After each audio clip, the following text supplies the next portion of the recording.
Hi everyone. तो कैसे हैं आप सभी। तो देखिए, आज की वीडियो में हम डिस्कस करेंगे तो कि जो इग्नू के जो जून में जो एग्ज़ाम शुरू होने वाले हैं, आप सभी को पता होगा इग्नू की जो डेट शीट है वो पहले ही आ चुकी है और एग्ज़ाम फॉर्म है वो जारी हो चुका है। अगर आपने एग्ज़ाम फॉर्म फिल नहीं किया है तो आप जो अपना एग्ज़ाम फॉर्म है उसको फिल कर सकते हैं। तो आज की वीडियो में हम डिस्कस करूँगा कि जो इग्नू का जो एग्ज़ाम अपकमिंग एग्ज़ाम है जून 2024 का, उस एग्ज़ाम का एग्ज़ाम पैटर्न कैसा रहने वाला है, कितने नंबर का पेपर आएगा, कितने नंबर आपको पास होने के लिए चाहिए। तो वीडियो शुरू करने से पहले चैनल पे नए हो सब्सक्राइब कर लो, वीडियो अच्छी लगे लाइक करना और शेयर करना मत भूलना, क्योंकि इग्नू से जुड़ी हुई सारी इन्फॉर्मेशन आपको इस चैनल के माध्यम से हम प्रोवाइड करवाते रहते हैं।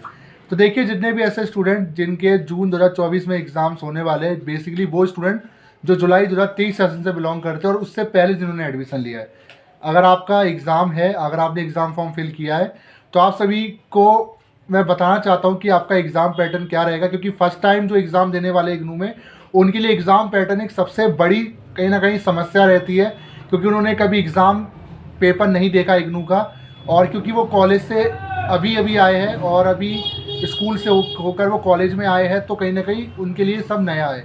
तो देखिए, मैं कुछ चीज़ें क्लियर कर देता हूँ इग्नू के एग्ज़ाम पैटर्न को लेके। पहली चीज़, जो इग्नू का पेपर होता है वो आपको दोनों लैंग्वेज में देखने को मिलेगा, सिर्फ इंग्लिश के पेपर को छोड़कर। जो लैंग्वेज का पेपर आपका रहेगा उस पेपर को छोड़कर बाकी सारे सब्जेक्ट के जो आपके पेपर रहेंगे, सारे कोर्सेज के जो आपके पेपर रहेंगे, वो दोनों लैंग्वेज में आपको देखने को मिलेंगे, हिंदी भी और इंग्लिश भी। ठीक है, ये चीज़ को आप नोट कर लीजिए। पैटर्न की बात की जाए, पैटर्न तो सिंपल ये रहता है इग्नू का कि टोटल आपको 5 क्वेश्चन इग्नू के पेपर में करने पड़ते हैं, यानी कि ऑप्शन इसमें 10 क्वेश्चन के रहेंगे, बट उसमें आपको 5 ही करने पड़ते हैं। बट इग्नू उसके अंदर भी एक चीज़ और डाल देता है कि हर भाग में से आपको 2 क्वेश्चन करना जो है कंपलसरी रहेगा। मतलब मान लीजिए इग्नू जो है पेपर को 2 से 3 पार्ट में आपका डिवाइड कर सकता है और आपसे बोला जाएगा कि आपको हर भाग से 2 क्वेश्चन करना कंपलसरी रहेगा। मतलब कि इसमें होता ये है कि मान लीजिए आपको पहले भाग से सिर्फ 1 क्वेश्चन आता हो और दूसरे भाग से आपको 4 क्वेश्चन आते हो, ऐसी कंडीशन में आपको मजबूरन दूसरा क्वेश्चन भी आपको पहले पार्ट से करना पड़ेगा। अगर आप ऐसा नहीं करते हैं तो कहीं ना कहीं आपका जो पेपर है उसको रिजेक्ट कर दिया जाएगा, आप फेल हो जाओगे। तो जो भी नियम है वो पहले आप सुन लीजिए। जब भी क्वेश्चन पेपर आपके सामने आएगा उसको अच्छे से पहले पढ़ना है। पहले तो मैं आपको पैटर्न बता दे रहा हूँ कि आपको हर भाग से 2-2 क्वेश्चन करना कंपलसरी रहता है। टोटल 5 क्वेश्चन इसमें आपको करने पड़ते हैं। अब बात की जाए कि हर क्वेश्चन का जो मार्क्स मैक्सिमम कितना रहता है, तो जो आपके नंबर्स रहते हैं वो आपके 20 नंबर का मैक्सिमम इग्नू के अंदर क्वेश्चन पूछा जाता है और मिनिमम 5 नंबर का आपका पेपर आ सकता है। यानी हर क्वेश्चन या तो 20 नंबर का आएगा या 5 नंबर, इससे कम नंबर का आपका पेपर आपको देखने को नहीं मिलेगा इग्नू के अंदर। अब बात आ जाती है वर्ड लिमिट की। तो देखिए, वर्ड लिमिट की बात सिंपल सी, इग्नू ये कहता है कि प्रत्येक प्रश्न का उत्तर आपको 500 शब्दों में देना है। 500 शब्द यानी कितने शब्द, यानी आगे पीछे मिला के 4 पेजेस।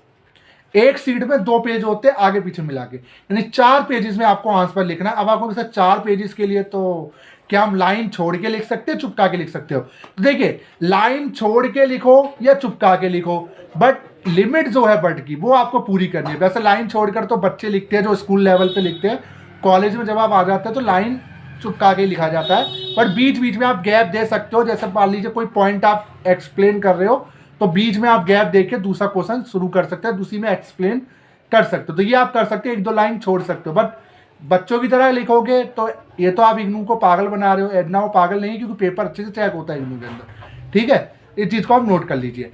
अब लिखने के लिए कुछ चीज़ें आपको मैं ध्यान में आपको बता देता हूँ। एक्चुअली जब भी आप लिखना स्टार्ट करेंगे, या तो आपको एक ही लैंग्वेज में लिखना है। मान लीजिए अगर आप इंग्लिश मीडियम के स्टूडेंट हैं तो या तो इंग्लिश में लिखिए, अगर आप इंग्लिश मीडियम के स्टूडेंट हैं, अगर आप हिंदी में लिखना है तो हिंदी मीडियम में भी आप लिख सकते हो।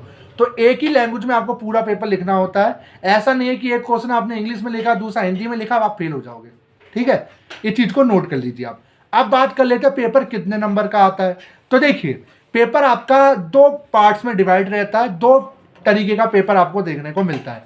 मैक्सिमम आपका जो पेपर रहता है वो 100 नंबर का फर्स्ट ईयर में देखने को मिलता है, और कभी कभार होता भी ये है कि कुछ सब्जेक्ट आपके ऐसे होते हैं जो 50 नंबर का भी पेपर आपको देखने को मिल जाता है। यानी या तो 50 नंबर का आएगा या 100 नंबर का आएगा, इससे ज़्यादा आपका पेपर नंबर का नहीं आएगा।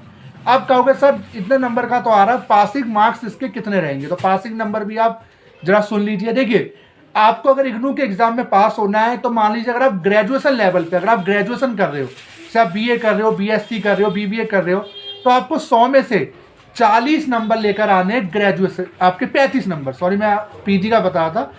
अगर आप ग्रेजुएशन कर रहे हो तो आपको 35 मार्क्स आपको लेकर आने हैं अगर आप ग्रेजुएशन कर रहे हो, ठीक है। जैसे अगर आपका BA है, BSc है, BCom है, तो 100 में से आपको 35 मार्क्स लेकर आने हैं, यानी 35% आपको लेके आनी है थ्योरी के अंदर। यहाँ मैं असाइनमेंट की बात नहीं कर रहा हूँ, असाइनमेंट को हटा दीजिए, ठीक है।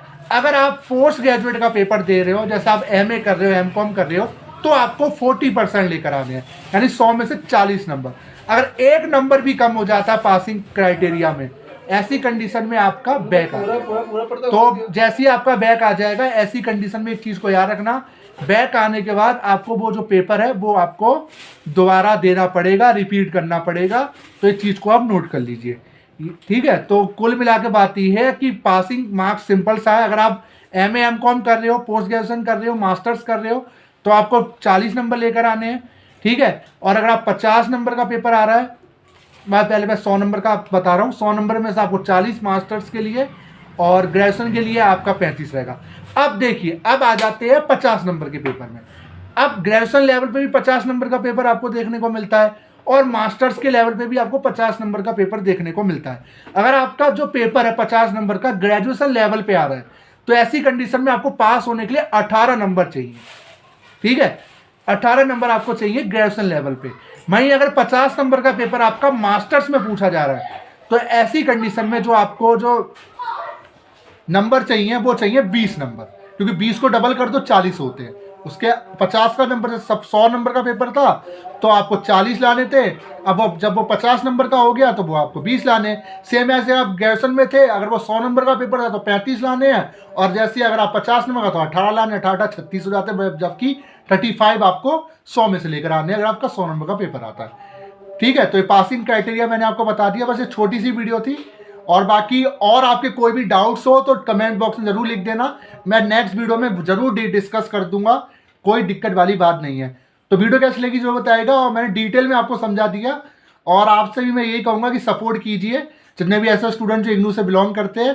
आने वाले टाइम पे जो भी आपके अपडेट्स रहेंगे, आपकी क्वेरीज रहेगी, आप उसको रिजॉल्व किया जाएगा टाइम टू टाइम।